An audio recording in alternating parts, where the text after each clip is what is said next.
이제 가장 힘든 순간을 맞이한 게스트분을 모시도록 희한하게 아주 많이 떨어진 날 묘하게 자꾸 불려 나오시게 되는, 하지만 또 우리 시청자분들이 이제 오늘 같은 날 많이 미워하다가도 좀 시간이 지나면 빨리 다시 불러달라고 그런 분들이 많습니다. 우리 대신증권 이경민 팀장님 모시겠습니다. 어서 오십시오. 네, 안녕하십니까. 네, 반갑습니다. 잘 지내셨죠? 잘 지냈을 리가 없죠. 네. 한 달 반만 오셨더라고요. 네, 한 달 반? 그 만인데. 정도네. 5월 13일. 네. 자, 우리 이경민 팀장님. 네. 그때 메시지가 뭐였는지 우리 강욱 작가님은 다 기억하고 계시죠? 기억은 못하는데 오기 전에 살짝 봤고요. 네. 그때 사실 그때가 2,600이었거든요. 네. 그때 심지어 주가가 그렇게 높았습니다. 근데 여기서 이제 베아마켓 랠리가 와가지고 네. 2,800까지 살짝 갈 거라고 하셨는데 안 갔더라고요. 네. 그렇습니다. 네. 뭐 그런 걸 또 다시 한번 확인 사살해요. 정말 우리 강욱 작가님 너무 잔인해. 아니 가끔 정프로님 아, 저한테 한 여쭤보셨잖아요. 달 반 전에 다들 또 그렇게 얘기할 수 있어요. 자, 이경민 팀장님. 네. 죄송합니다. 아닙니다. 네. 어떻게 된 일이죠?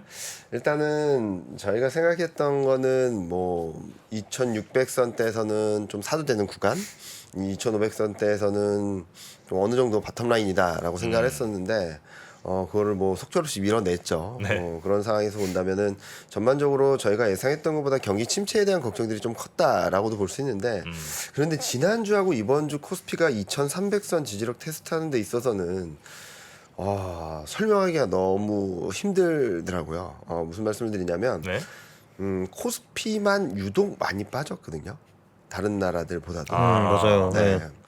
그런 것들을 어떻게 설명해야 될까라는 부분들에 있어서는 지난주 같은 경우는 반대 매매 그리고 개인 투자자들의 디레버리징이라고 하는, 그러니까 신용을 쓰거나 아니면은 빌려서 투자한 분들의 좀 매물이 많이 나오면서 그리고 또 그거를 또 외국인 투자자들이 선물 시장에서 너무나도 적극적으로 활용을 했거든요. 그런 것들로 인해서 시장 레벨이 너무 많이 떨어졌다라고 말씀을 드렸고 이번 주는 진짜 이번 주는 저도 보면서 타이밍이 진짜 너무 안 받쳐준다라는 생각을 했어요. 타이밍이? 어떤 타이밍이요? 일단은 중국 PMI가 전부 다 잘 나왔거든요. 네. 그리고 중국 증시도 좀 반등을 세게 했고 이런 와중에 국내 관료들의 발언들이 좀 중국에 대한 부정적인 시각들을 키우면서 어제 같은 경우도 중국 증시는 1% 넘게 상승을 했는데 코스피는 더 많이 하락을 했고 그리고 오늘도 중국 PMI가 잘 나왔거든요. 그런 것들이 계속적으로 좀 잘 안 맞았다. 그런 와중에 오늘 새벽에 들린 마이크론 실적이 2분기는 잘 나왔는데 3분기는 예상보다 시장의 컨센보다 너무나도 낮게 제시를 하면서 오늘 마이크론 테크놀로지 이제 개장을 해봐야 알겠지만 TSMC도 3% 넘게 급락을 했고요. 반도체주들이 좀 하락을 하면서 2차 전지 어제 같은 경우는 중국 관련주, 오늘은 2차 전지에다 반도체까지 계속적으로 밀어내면서 시장이 계속적으로 안정을 찾기보다는 글로벌 증시 대비 계속적으로 부진한 모습들을 2주 연속 보여줬다라고 생각하고 있습니다. 우리 이경민 팀장님이 사실 이건 팩트는 팩트대로 가야 되니까 네. 작년 연말부터 올 한 3, 4월까지는 그래도 팀장님이 보여주셨던 혹은 팀장님이 제시해 주셨던 주장이 그래도 다른 어느 전문가분들보다 잘 맞았단 말이죠. 네네. 예, 그래갖고 5월에도 이제 저희가 기대를 많이 했고요. 네, 그렇죠. 물론 이제 그거에 틀렸다고 절대 저도 뭐라고 할 사람은 아닙니다. 네. 근데 이제 만약에 5월에 보셨던 뷰가 네. 그대로 가지 않았다면 뭔가 하여튼 예상하셨던 것과 다르게 진행된 부분이 있었던 거잖아요. 일단은 네. 물가 정점 통과 시점이 깨져버렸죠. 네, 5월 CPI가 8.6이 나오면서 네. 그때 제가 전혀 예상하지 못했던 흐름들이 나왔던 것 중에 하나는 물가. 연내 4% 이상 금리 인상할 수 있다는 확률이 튀어버렸습니다. 올해 안에 미국 기준금리가 4%까지 갈 거다라는 전망이 50%를 넘어섰거든요. FOMC 직전까지. 네. 그러면서 시장이 글로벌 전반적으로 밀려났었고 그런 다음에 또 6월 FOMC가 끝나니까 점도표를 통해서는 올해 안에 4%는 안 갈 거야. 내년도 4% 안 갈 거야라는 시그널을 던져주니까 통화 정책은 좀 완화됐어요. 네. 그러니까 이제 그 다음 스텝에서 나온 거는 경기 침체 우려. 것들이 들어오면서 제가 예상했던 것보다 한 단계 레벨 다운된 건 맞다라고 생각을 하는데 그런 와중에 앞서 말씀드렸던 국내 수급 이슈 네네네. 그리고 여러 가지 엇박자 났던 부분들 그리고 반도체에 대한 업황 불안감 이런 것들이 가세하면서 다른 나라 증시들은 그래도 저점권에서는 버텨주고 있는데 코스피는 저점을 크게 이탈한 상황에서 회복하지도 못하고 좀 바닥권에서 머물러 있다라고 생각하고 있습니다. 네네네. 그 지난번에 오셨을 때는 이제 그래도 물가, 수출, 네, 네. 환율 이런 게 좀 이제 긍정적으로 바뀔 가능성이 좀 꽤 있다라고 말씀하셨는데, 근데 이제 한 달 동안 이렇게 썩 좋게 변하지는 못했던 않았잖아요. 거죠. 네. 그러면 혹시 지금 어떻게 마켓 뷰를 좀 이제 변경하셨습니까? 아니면은 어떠세요 지금? 일단은 제가 그 뭐 한 달 이상 시간 동안에 말씀드렸던 것은 지금 레벨이 떨어졌음에도 불구하고 지금 2360, 2400선이 저는 단기적인 락바텀이라고 생각을 하고 있어요. 아직까지. 2400 정도가. 네, 2360에서 400 정도가. 우리 지금 그 밑이잖아요. 네, 그 밑이죠. 네. 그러니까 언더슈팅 구간이다라고 생각을 하고 있거든요, 단기적으로. 그렇게 보는 이유 중에 하나는 12개월 선행 EPS, 선행 PER, PBR 그리고 확정 실적 기준 PBR 다 2010년 이후 금융위기 이후 평균의 마이너스 1 표준 편차 수준이 딱 거기 다 몰려 있거든요. 2360에서 2400선에. 그런 상황에서 거기를 밀어내고 내려갔다. 그때가 지난주예요. 지난주에 그 레벨을 밀어내고 내려갔는데 그 이유들을 본다면은 진짜로 경제 지표들이 너무 안 좋아진 거냐? 아니면은 뭔가 이 매크로 변수에서 레벨이 또 떨어진 거냐라고 본다면 글로벌 증시와는 다르게 움직였던 부분들이 굉장히 영향을 많이 미쳤다라고 생각하거든요. 이런 와중에 제가 판단하기로는 지난주를 기점으로 외국인 반대 매매 그리고 디레버리징 매물은 단기적으로는 좀 정점을 통과했다라고 생각하고 있어요. 소화가 어느 정도 됐다. 네, 어느 정도 소화는 됐고 오늘 같은 경우도 뭐 장중에 2,300이 무너지기도 했죠. 네. 그런 와중에 그래도 2,300을 지키는 모습들을 보여준다는 부분들 그리고 장중에는 미국 나스닥 선물지수가 1% 넘게 급락을 하다가 좀 낙폭을 만회하는 부분들에 있어서 오늘 밤에 ISM 제조업지수 결과를 좀 봐야 되긴 하겠지만 아직까진 경기 침체가 아니라는 시그널들도 꽤 많거든요. 네. PMI도 중국도 50을 넘었고 얼마 전에 발표된 유럽과 미국 PMI도 예상보다는 좀 부진했지만 50을 넘어서고 있어요. 아직까지 확장 국면.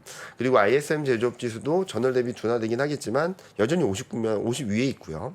이런 것들에 대한 인식이 조금 더 커지게 된다면 저는 언더슈팅했던 부분들을 좀 만회할 수 있는 구간으로 들어갈 수 있다. 물론 제가 뭐 다음 주 월요일 날 자료를 발간할 거고 하반기 전망 6월 초에 냈던 자료를 통해서는 반등을 한다고 해서 추세 반전까지는 아니다라는 말씀을 드리고 있는데 제가 그동안 제시드렸던 2600선대에선 분할 매수, 2500선대에서는 적극 매수를 말씀을 드려왔었는데 그 정도에서 매수하셨던 분들은 좀 손실이 크지 않은 상황에서 좀 탈출할 수 있는 기회가 있을 거다라고 말씀드리고 있습니다. 그 정도 선까지는 다시 올라간다는 말씀이신가요? 네, 2,600선은 가능하지 않을까라는 생각을 하고 있습니다. 그럼 지금 저희가 럭 버텀이 2,350에서 2,400이고 네. 저희는 지금 한 지하 5층 정도 이제 와 있는 거니까 맞습니다. 이제 지하 5층에서 한 그래도 2,600까지는 베어마켓 랠리가 나올 올수 가능성이 있다. 좀 있다 이거예요. 네네. 그럼 이제 확실히 그 베어마켓 랠리의 수준이 조금 더 밑으로 내려왔을 떨어지네요. 수밖에 네. 없죠. 네. 그럼 이제 그렇게 간다고 보시는 건 이제 지나치게 지금 언더슈팅이 좀 돼 있는 거고 네네. 특히나 뭐 경기 침체에 대한 우려나 이런 뭐 공포 심리들 혹은 뭐 물가에 대한 공포 심리 같은 것들이 시장을 너무 좀 지배하다 보니까 지나치게 좀 과매도가 좀 나온 것 네, 같은데 네. 그거는 이제 정리만 되더라도 그러니까 최소한의 밸류 정도만 가더라도 네. 이보다는 훨씬 더 높은 수준에서 정리할 간다는 기회가 올 거죠. 것이다라는 말씀을 드리고 있고요. 네. 어느 정도 수준이냐면은 투자 심리가 2008년 수준이에요. 2008년? 그러니까 그 금융위기 2018년 10월 리먼 그때요. 네, 리먼 그때 투자 수준. 심리는 뭘로 측정하는 그러게요. 겁니까? AAII라 그래서 전미 예. 투자자협회에서 발표하는 약세 전망, 강세 전망이 있는데 약세 전망은 2008년 수준까지 올라갔고요. 네. 강세 전망은 2008년 수준을 깨고 2005년 수준까지 내려와 있습니다. 정말 2005년에는 장이 꽤 좋았을 텐데요. 네. 장이 조금 나쁘지 더 않죠. 좋았었는데 네. 최하단이라는 거예요. 아 최하단. 네, 그리고 강세 전망과 약세 전망 스프레드를 봤을 때 얼마나 시장을 약하게 보고 있는가를 보는데 그것도 2008년 저점권에 와 있거든요. 그건 이제 개인 투자자 보통 설문이죠. 네, 네, 야너 창업 맞습니다. 기본이 이 네, 정도. 네, 맞습니다. 그거 본다면은 일단은 시장에서는 여러 가지 논란은 있겠지만 금융 시스템이 붕괴되고 네. 경기 침체가 굉장히 심각했던 수준까지 투자자들이 걱정을 하고 있다 정도로 말씀을 드릴 수 있을 것 같고요. 그리고 또 하나는 제가 자꾸 언더슈팅이라고 말씀을 드리는데 지금 코스피는 전년 대비 변화율을 보면 마이너스 30까지 내려왔습니다. 그죠? 네. 금융위기 이후 최저치까지 계속 경신을 하고 있죠. 그런데 이익 전망과 그리고 뭐 매크로 지표, 뭐 소매 판매, 산업 생산 이런 지표들을 전년 대비 변화를 보면 아직 다 플러스예요. 아직까지도. 그러니까 거기를 본다 하더라도 아직까지 경기 침체에 대한 시그널은 그렇게 강하지 않은데 네. 시장은 이미 많은 부분들을 선반영을 하고 있는 것이 아닌가라는 생각을 하고 있는 거고요. 그래서 제가 이익 증가율과 그리고 매크로 지표들의 증가율을 코스피하고 비교를 해봐서 어느 정도 레벨까지 와 있나를 봤더니 2010년 이후 평균이 마이너스 2 표준 편차 밑으로 내려왔습니다. 아니, 어떤 게 마이너스 2% 편차죠? 그러니까 코스피 전년 대비 증가율하고 네. 이익 증가율하고 이 괴리 애들이. 그리고 네. 코스피 이익 증가율하고 코스피 수익 증가 지수 증가율하고 뭐 매크로 지표들 수출 뭐 산업 생산 소매 판매 선행 지수 이런 증가율을 괴리를 봤더니 전부 다 마이너스 2 표준 편차까지 내려왔거든요. 한마디로 예를 들면은 뭐 이익이 10% 들었다. 그럼 네. 코스피도 10% 느는 것이 이제 어느 정도 정상인데, 네. 근데 지금 이게 10%는커녕 뭐 진짜 뭐 마이너스를 기고 있다. 그래서 네. 이 표준이 그 이제 편차가 엄청나게 커졌다. 네. 그런 얘기죠, 그죠? 과거에 네. 이 정도까지 벌어진 적은 거의 없었던 걸로 기억하거든요. 그리고 과거 이 정도까지 확대됐다가는 마이너스 1 표준 편차 수준까지는 어느 정도 회복했다가 다시 갈 길을 가는 그림들을 보여줘 왔었기 때문에 마이너스 1 표준 편차 수준이라고 본다면 지금에서 보면은 15에서 20% 정도의 상승 반등 여력은 있다라고 생각을 할 수 그게 있겠죠. 대충 2,600 뭐 그런 거네요. 네, 그죠? 15%는 2,600, 20%는 2,700 네. 정도가 되는데 일단은 지금은 모멘텀이 약해지는 구간이니까 20%까지 열어놓긴 어렵다 하더라도 15% 정도 2,600선, 2,650선까지는 자율 반등이라고 하죠. 너무 세게 떨어졌던 게 튀어오르는 스프링을 이렇게 눌렀다가 놓으면은 이렇게 탁 튀어오르는 그림 같은 것들이 네. 한 번쯤은 나오지 않을까라는 예상을 하고 있습니다. 그렇게 지수가 이제 어쨌든 가려면 네, 어쩔 수 없이 기술적으로 그 삼성전자, 하이닉스 뭐 이런 친구들이 가야 되잖아요. 그렇죠, 그렇죠. 그러려면 이제 외국인들이 들어와서 그걸 사야 되잖아요. 네. 근데 지금 뭐 환율 상태라든지 아니면 반도체에 대한 전망 같은 거는 도저히 지금 삼성전자, 하이닉스를 외국인들이 그렇게 막 기쁜 마음으로 살 상황은 아닌 것 같은데. 같죠. 네. 그러면 뭘로 올라가죠? 일단은 삼성전자 하이닉스 같은 경우도 반도체 같은 경우도 지금은 업황이나 전반적인 불안감들 때문에 많이 내려와 있는 상황인데 네. 오늘 마이크론 주가 흐름을 좀 봐야 될 것 같아요. 오늘 밤에. 네, 오늘 밤에. 왜냐면은 오늘 어닝 나오나요? 나왔습니다. 아, 이미 네네. 나왔는데 2분기 저번 분기 실적은 잘 나왔어요. 네. 예상치 부합했는데 네. 다음 분기 전망치를 너무 낮게 해줘가지고 오늘 장중 내내 TSMC, 삼성전자, 하이닉스 전부 다 많이 빠졌거든요. 그랬군요. 네. 네. 근데 오늘 마이크론이 어느 정도의 주가 흐름들을 보여주는지가 향후 심리를 좀 읽어줄 수 있는 변수가 아닐까라는 생각을 하고 있습니다. 마이크론. 네. 네, 그리고 외국인은 언제 살까라는 부분들에 있어서는 네.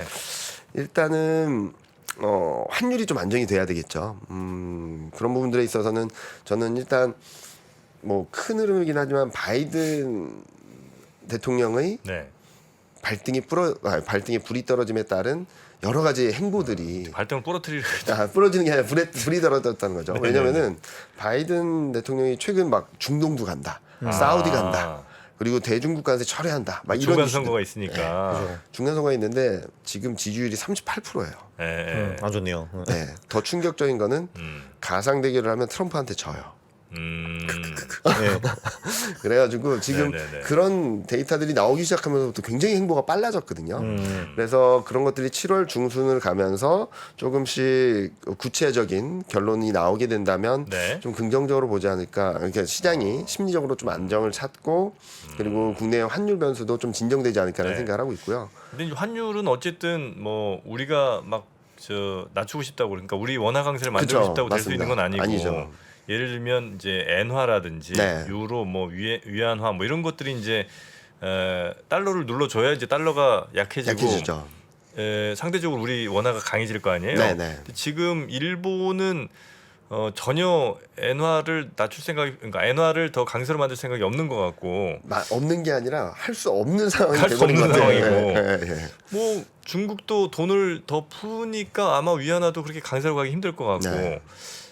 유로도 유로만 약간 좀 뭐 강세로 갈 수 있을지 없을지 뭐 그건 잘 제가 모르겠습니다만. 금리 올린다고 하니까요, 그죠? 네, 그러니까 이제 사실 달러가 강세로 가기에는 지금 조건들이 별로 그래서 많지 않죠. 우호적이지 않잖아요. 근데 달러 인덱스 구성은 57%가 유로화거든요. 그래서 유럽 쪽의 변수만 조금만 잡혀줘도 네네네. 달러 강세가 좀 진정되고 지금 저는 원 달러율이 1,300을 넘나드는 것은 약간 국내 수급 과하다. 변수도 이렇게 조금 더 영향을 주는. 그러니까 외국인이 매도하니까 원화 약세압력이 좀 더 커지는 그런 흐름들이 있지 않을까라는 생각을 하는데요. 그런데 그래서 제가 중요하게 보는 것 중에 하나는 뭐 유가도 안정되면 굉장히 좋겠지만. 네.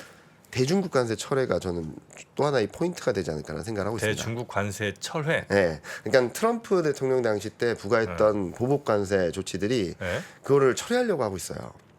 왜냐하면 물가를 낮추기 위해서 바이든 대통령과.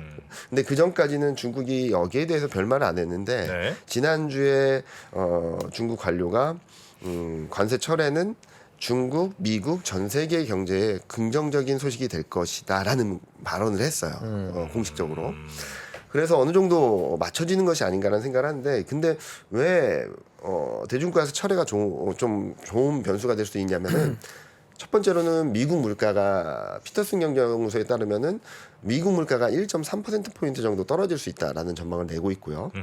환율이 1% 정도 안정이 될 수 있다는 얘기를 하고 있고요. 그리고 교역이 1% 이상 개선될 수 있다는 전망치를 내놨거든요.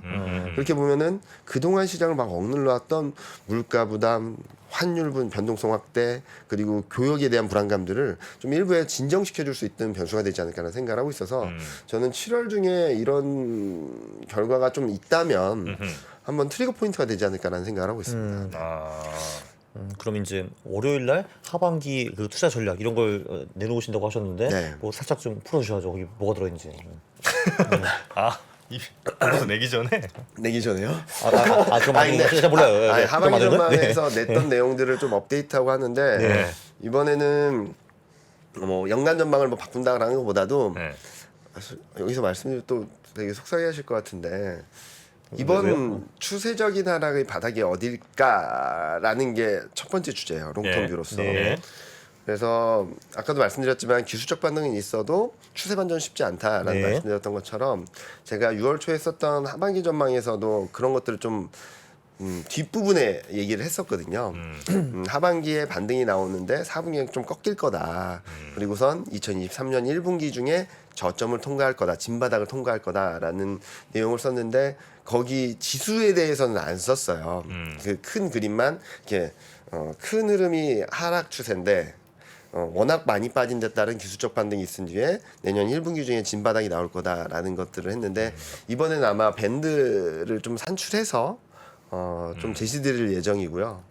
그리고 그런 과정에서 7월 전망에 대해서는 좀 언더슈팅이 나왔기 때문에 기술적 반등은 좀 염두에 두자 정도로 말씀을 드리려고 하고 있습니다. 그럼 한마디로 3반기에 쭉, 4반기에 팍, 그다음에 1분기까지 팍 내려간 다음에 그때부터 올라가겠네요. 네, 다시 올라간다라는 생각을 하고 있죠. 내년 1분기 이후. 네, 1분기에 진바닥이 나올 거다. 좀 빠르면은 올해 말 내년 초가 될 수 있는데 그 정도 레벨이면 좀 지수 포인트를 말씀드리기 되게 어렵긴 한데 네. 200개월 이동 평균선을 한번 보시면 좋을 것 같아요. 그러면 10년 오케이. 그럼 어떻게 우리 다시 뭐 코스피 1000대를 또 한번 보는 겁니까? 어떤가요? 그 정도까지는 아닐 거라고 생각을 하는데 천대? 아니 왜 그래? 아니 코스피가 원래 2007년부터 매년 2000을 돌파하는 그런 지수였거든요. 네. 2021년만 예외였는데. 네. 네. 그렇죠. 네. 천대는 아니지. 지금 우리가 지수가 얼마인데 천대를 갑니까? 1900 뭐 이렇게 간다는 거예요? 1000대. 안 갈래 나는. 안 가요? 네. 난 그렇게는 못 가겠어요. 저도 그 정도까지는 아니라고 생각을 하고 있고요. 2000대 유지가 됩니까? 네. 200개월 이동 평균선을 한번 보시면요. 200개월. 네. 200개월 네. 10년이네. 이게 보시면은 2004년에 네. 2003년에 카드 사태가 있었고 급락을 했다가 반등을 했다가 지지력 테스트를 하고선 이제 2007년까지 쫙 상승하는 데이 시작점이었고요. 2003년에 500포인트 언저리까지 떨어졌잖아요. 네네. 네, 네. 그리고 2000까지 갔죠. 그다음에. 그리고 2007년, 8년, 9년 지나면서 시장이 대폭락을 했잖아요. 금융 때. 890까지. 네. 네. 예. 그때 바텀 라인이 200개월 이동 평균선이었고요. 아하. 그리고 제가 2020년 3월 달에 바텀 라인이 1700선 정도다라고 말씀드렸던 것도 밸류에이션 데이터들도 있긴 했지만 네. 200개월 이동 평균선이 그 수준에 있었어요. 근데 그게 언더슈팅이 나오면서 그걸 깨버려가지고 저도 한 며칠 동안 멘탈이 좀 일주일 만에 돌아왔죠, 그죠? 네, 바로 네네. 돌아왔잖아요. 그래서 언더슈팅이었다 올라오는 그림들이 나왔던 시대가 200개월 이동 평균선이어서 이번에도 뭐 락바텀이라고 말씀드리는 시점은 200개월 이동 평균선 전후가 되지 않을까. 그래서 저희는 뭐 언제가 저점입니다라고 말씀드리기가 되게 어려운 것 같아요. 왜냐면은 경제 전망이나 경제 흐름들이 너무나도 빨리 변하고 있거든요. 네. 누가 그러시더라고요. 저 너무 스트레스 받는다고 그랬더니 한 분이 경민아 너무 스트레스 받지 마. 파월 연준장 의장도 대박 틀렸어. 그 얘기를 하시더라고요. 그래서 에? 그랬더니 파월 연준 의장보다 네가 정보가 많아? 그런 것도 아닌데 너무 그러지 마라고 하셨는데 그래도 되게 힘들었던 한 주였는데 네. 그래서 저는 만약에 200개월 이동평균선 정도까지 가게 된다면 그때는 사고 묻어도 되는 그런 시점이 되지 않을까라는 생각을 하고 있고 네. 좋은 영상 토픽이다 이거. 좋네요. 200개월 이동 평균. 네. 콘트에 가슴이 뜁니다. 아 그럼 이제 대략적인 뭐 하반기 그리고 내년 뭐 상반기 정도의 뭐 큰 그림 뭐 어떻게 될지 뭐 정확히 알 수 없으나 우리 팀장님께서 예상하신 정도의 그림이 그 정도 그림이라고 한다면 네. 그 안에서도 이제 뭐 업종별로 이제 시비는 또 갈라지지 갈라지겠죠. 않겠습니까? 네. 네. 어느 쪽에 조금 더 그래도 미소가 지어지십니까? 근데 진짜 많이 물어보세요. 그 당연히 기술적 못하죠. 기술적 반등이 있을 텐데 기술적 반등 뭐 다 아시다시피 낙폭과대 그래도 실적이 좀 버텨준 애들 이렇게 올라오겠죠. 그래서 네. 조정받는다고 말씀을 드리면 꼭 물어보세요. 조정받을 때 뭘 사야 되느냐. 근데 저는 다음 조정은 전반적인 실적 전망들이 좀 하향 조정되면서 지금 말씀드렸던 2,360에서 2,400에서의 굉장히 중요한 지지선들이 있다. 밸류에이션적인 측면에서 그 말씀을 드렸는데 이익 전망치가 떨어지면 이 지지선의 의미는 굉장히 약해질 수밖에 없거든요. 그래서 저희가 지금 ISM 제조업 지수나 이런 것들로 또 추정을 해보면은 10% 정도는 좀 이익 전망치가 떨어질 수 있다라고 생각을 하고 있어요.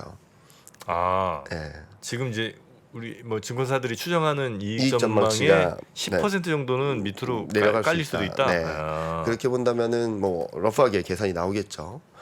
그렇게 되면은 지금 락바텀을 2,360에서 2,400으로 말씀드렸는데 그 레벨이 한 10%, 11% 정도 떨어질 수밖에 없다. 그럼 그걸 그 이익을 근거로 뭐 PBR이나 뭐 PER 이거를 산출하신 걸 텐데 네.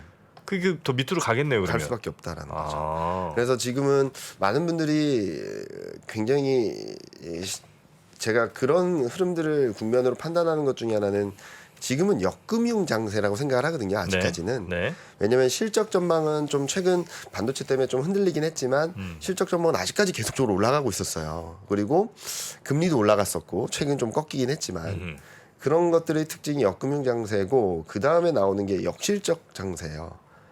채권 금리는 하락하고 실적 전망은 떨어지는 그런 그림들이 저희는 4분기 내년 상반기 정도까지는 이어질 수밖에 없다라고 생각을 하고 있죠. 네. 참고로 여러분 200개월 이동 평균이 궁금하시죠? 몇 포인트인지 몇 포인트인 것 같아요? 지금 계산했습니다. 네. 아, 지금 200개월 이동 평균이 네.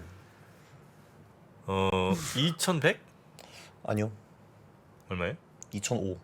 2,005? 2005. 2005? 네, 2005 그렇습니다. 근데 그게 조금씩 올라오고 있거든요. 200개월이다 그렇죠. 보니까 이제 위에서 수명치 이렇게 사라지니까. 쭉 네, 올라가니까 그죠. 네. 올라가고 있어서 그거 반영하면 2050 정도 될 수 있을 것 같네요. 네, 몇달 그 정도 하면은. 러프하게 네. 생각을 한다면 그 정도 네.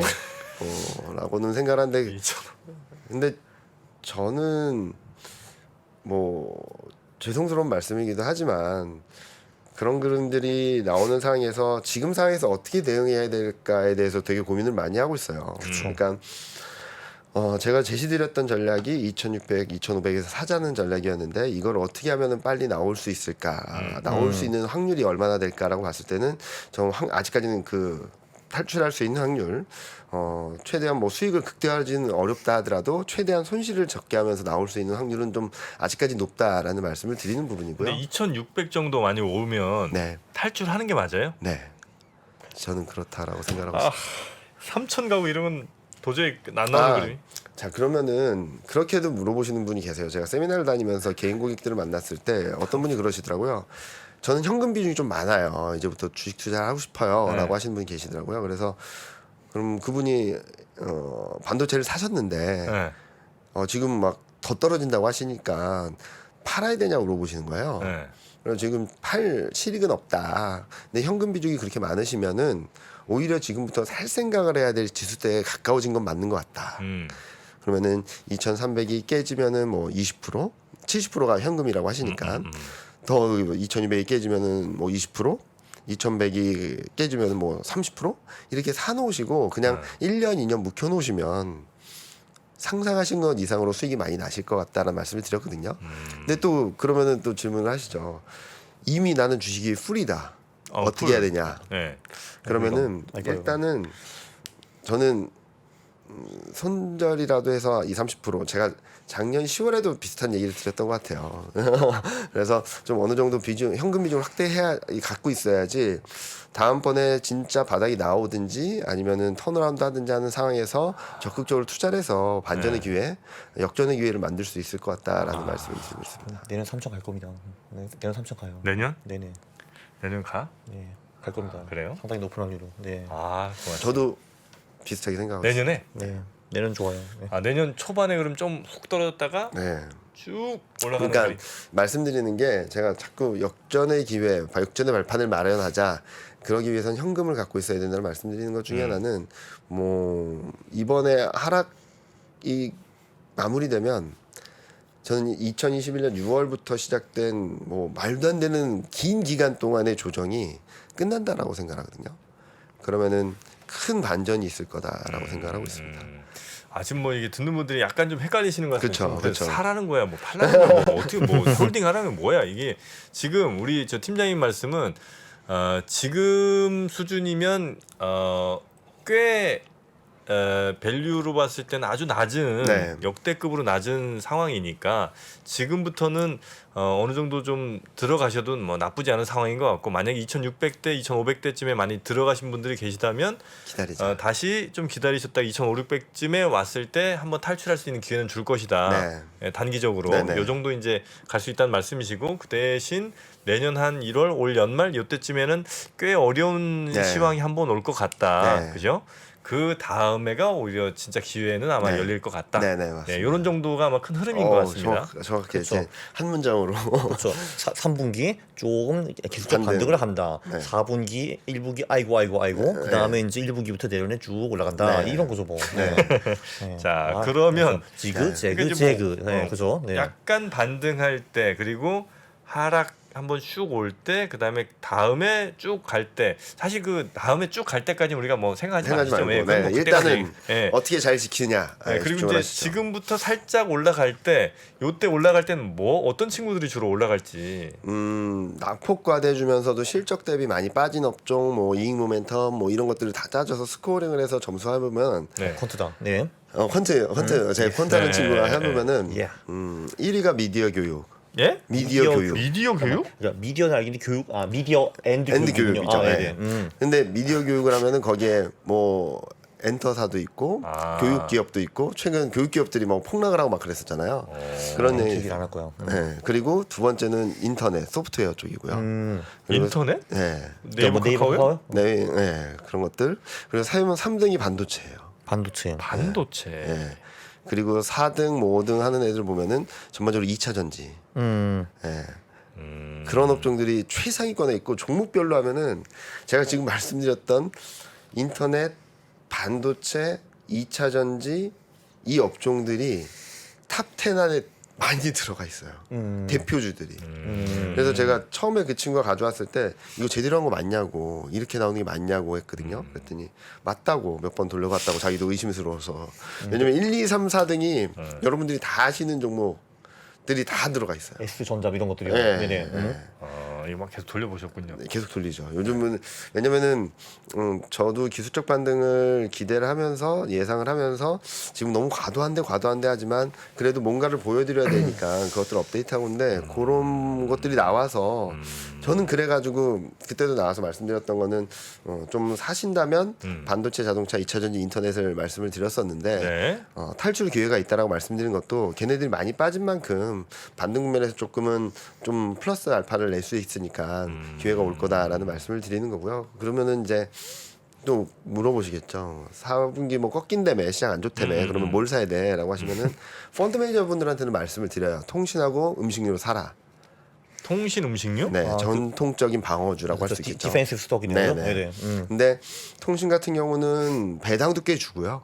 그리고 이익 모멘텀도 괜찮고 저희 섹터 애널리스트 말씀으로는 통신을 더 이상 방어주로 보지 말아라고 할 정도로 이익도 괜찮다라고 말씀하시더라고요. 그래서 3대 통신사요. 네, 네. 통신하고 음식료는 가격 정가를 계속하면서 조금은 이익을 좀 보존하려고 하는 움직임이 나올 거고요. 밥은 먹어야 돼. 네.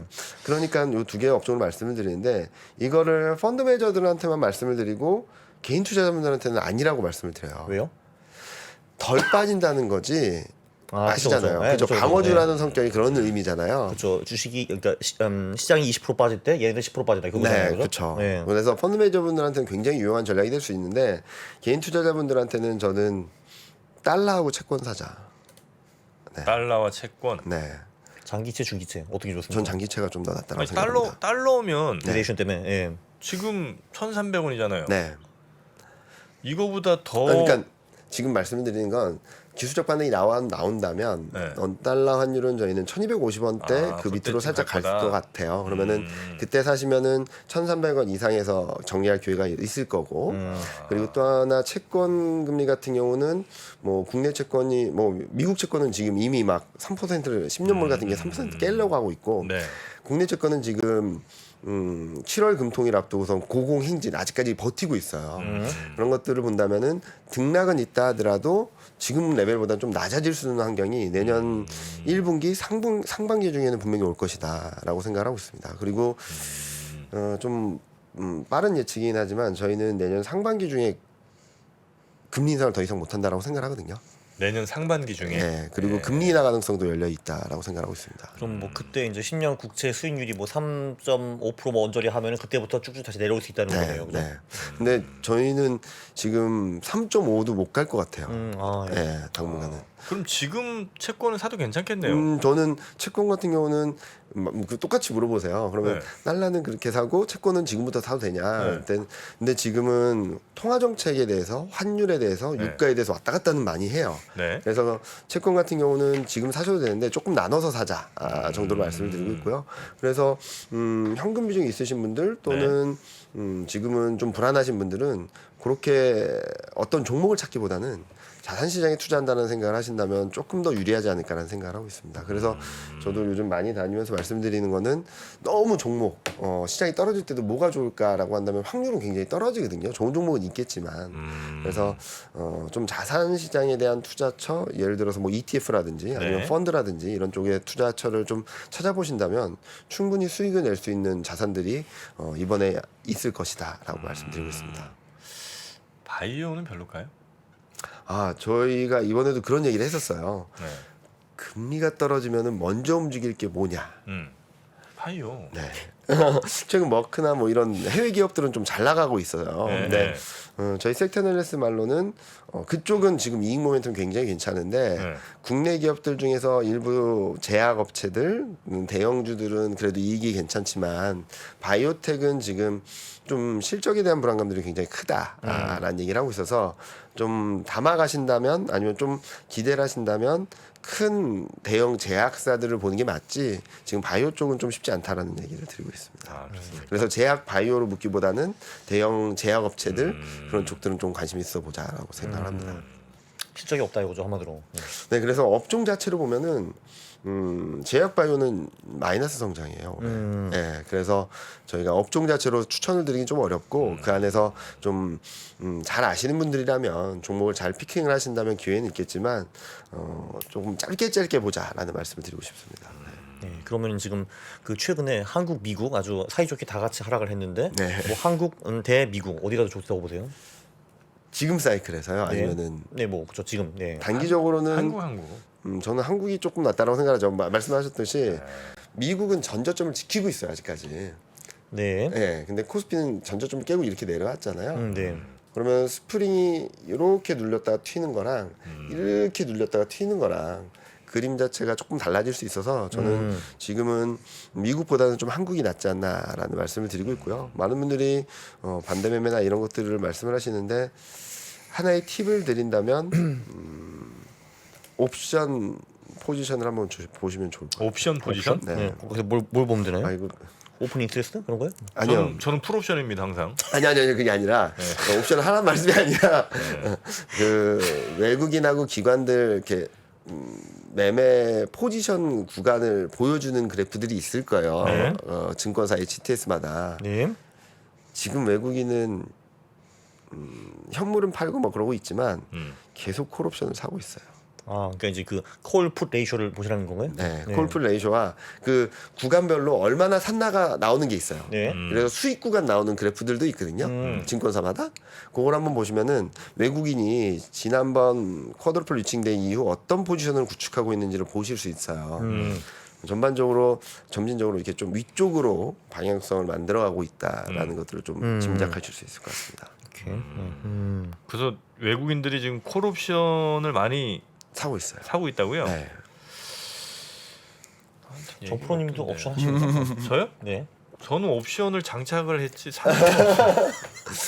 아, 예, 항상 저는 살 네. 때마다 예, 제 풀로 풀옵션. 풀옵션이지 네. 항상. 예, 옵션은 풀옵션. 아, 전 조금 전에 풋 옵션이라고 들었어요. 아, 풋 이분이 네. 지금 공매도를 하신다는 거예요. 그게 아니었군요. 네, 네. 풀옵션. 풀옵션. 네. 네. 그래서 그런 것들을 보면은 네. 지금은 굉장히 시장이 불안하고 여러 가지 수급, 환율, 심리 이런 것들이 다 엉키고 설켜 있어서 시장이 좀처럼 반등을 하지 못하고 반등을 했다가도 이내 되돌리고 막 그런 모습들을 보여주고 있는데 그 안에서 파생 시장에서의 변화는 좀 외국인 투자자들은 좀 위쪽으로 만들어가고 있는 것이 아닌가라는 생각을 하고 있고 다음 주 목요일이 또 옵션 만기라서 네. 그때를 한번은 좀 움직임을 한번 보시면 좋을 것 옵션 같습니다. 만기 때 한번 좀 유심히 봐야 되겠군요. 네네. 그래서 지금 최근 시장 흐름과 다른 포지션이 막 구축되고 있어서 진짜 이건 뭐지라는 생각을 하고 좀 있거든요. 그래서 그런 것들이 좀 한번 여러 가지 이유들을 말씀드리긴 했지만 그 중에 한 가지가 외국인의 파생 포지션도 있다라고 봐주시면 될 것 같아요. 아, 외국인 파생 포지션으로 우리 뭐 정확한 건 아니지만 네. 그 방향을 조금 가늠해 볼 수는 있겠다. 네. 특히 다음 주가 옵션 만기니까 네. 거기에서 수익률을 극대화하려는 전략적인 구축하는 과정이 아닌가라는 생각을 하고 다음 주 있습니다. 목요일인가요? 네, 다음 주 네. 목요일입니다. 다음 주 목요일에 저희가 강왕국 작가를 그 옵션 매대 쪽으로 저희가 보내서 감시를. 한국에 없어요 그때. 아, 맞다. 네. 아, 어디 가신다고 그랬죠? 저요 그 독일 스페인. 네. 제가 이제 22 그러니까 유럽 중앙은행 앞에 가가지고 좀 물어보겠습니다. 니들 이제 금융 어떻게 할 거야? 사진 좀 찍고 있어요. 네. 꼭 물어봐 주세요. 네, 알겠습니다. 네. 네. 누구지 지금? 라가르드인가요? 네? 라가르드. 라가르드 맞나요? 그분은 잘 모르고요. 제 베프가 거기서 일하긴 합니다. 아, 어디 진짜요? 22에? 네, 22에 일하죠. 네. 근데 뭐 엄청 뭐 고위 간부는 아니고요. 거기서 일하고 있고 거기 구내 식당이요. 세상에서 가장 맛있습니다. 22가? 진짜요? 진짜 맛있어요. 역시 돌을 찍어내는 데니까 진짜 엄청난 셰프들을 불러가지고 하더라고요. 근데 대박이 대박. 네.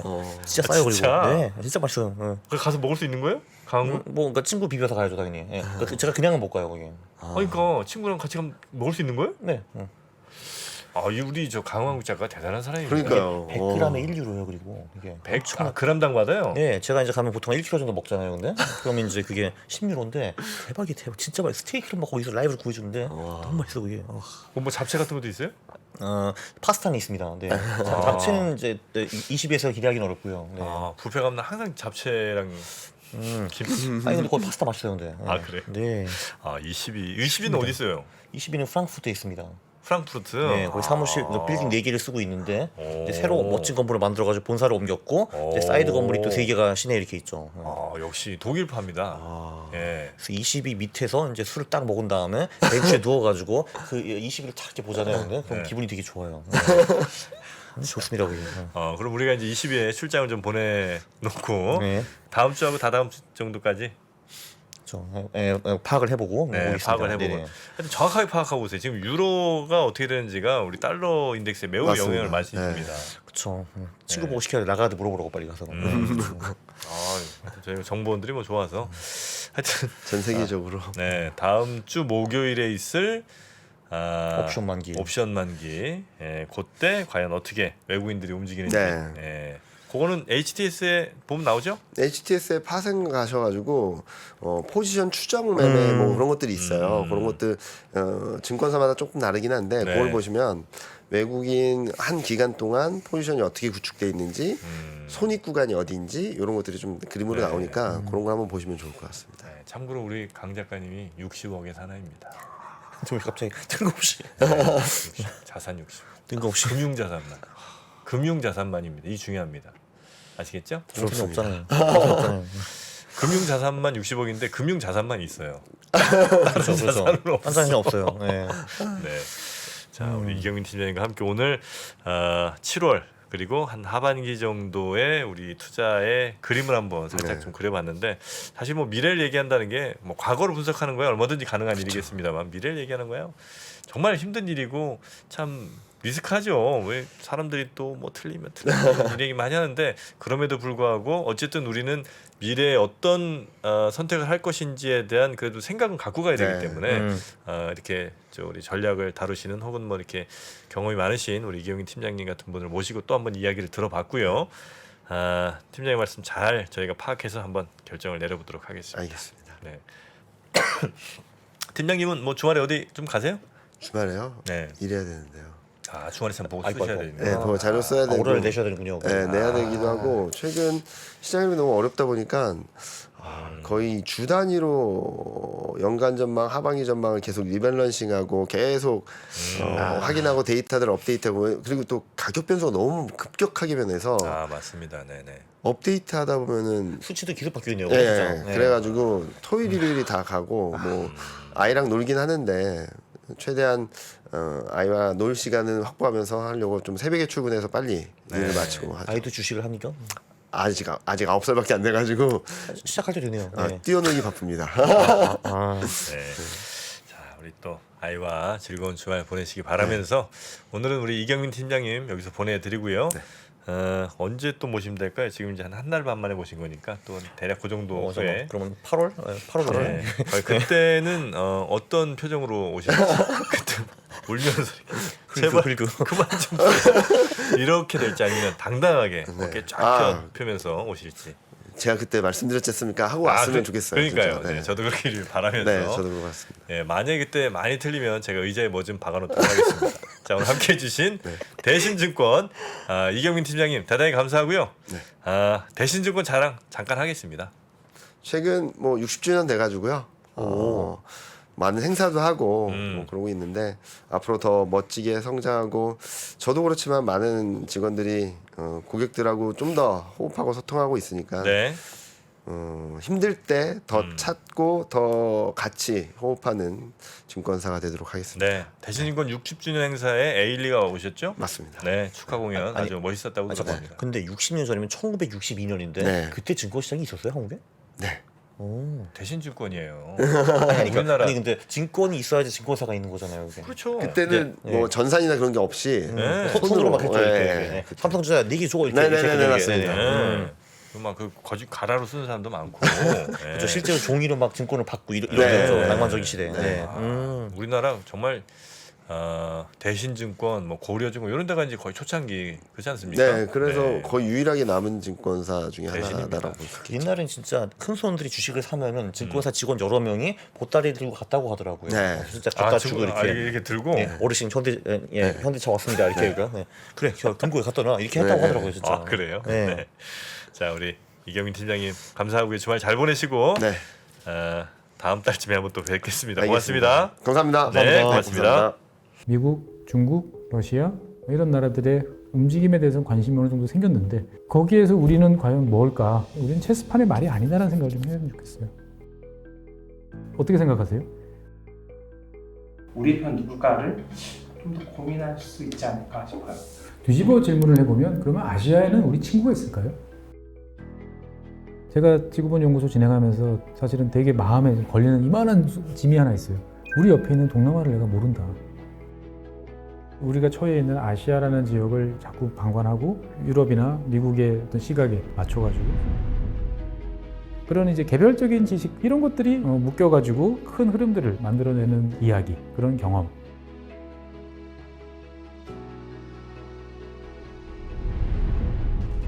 작고 잡다한 지식이라도 그것들을 절대 무시하지 말라. 나는 그건 되게 긍정적이고 그런 지식들을 연결해서 말 그대로 위즈덤이잖아요. 정말 현명해지고 뭔가 남들하고는 좀 차별화된 그러한 관점 그리고 그러한 비전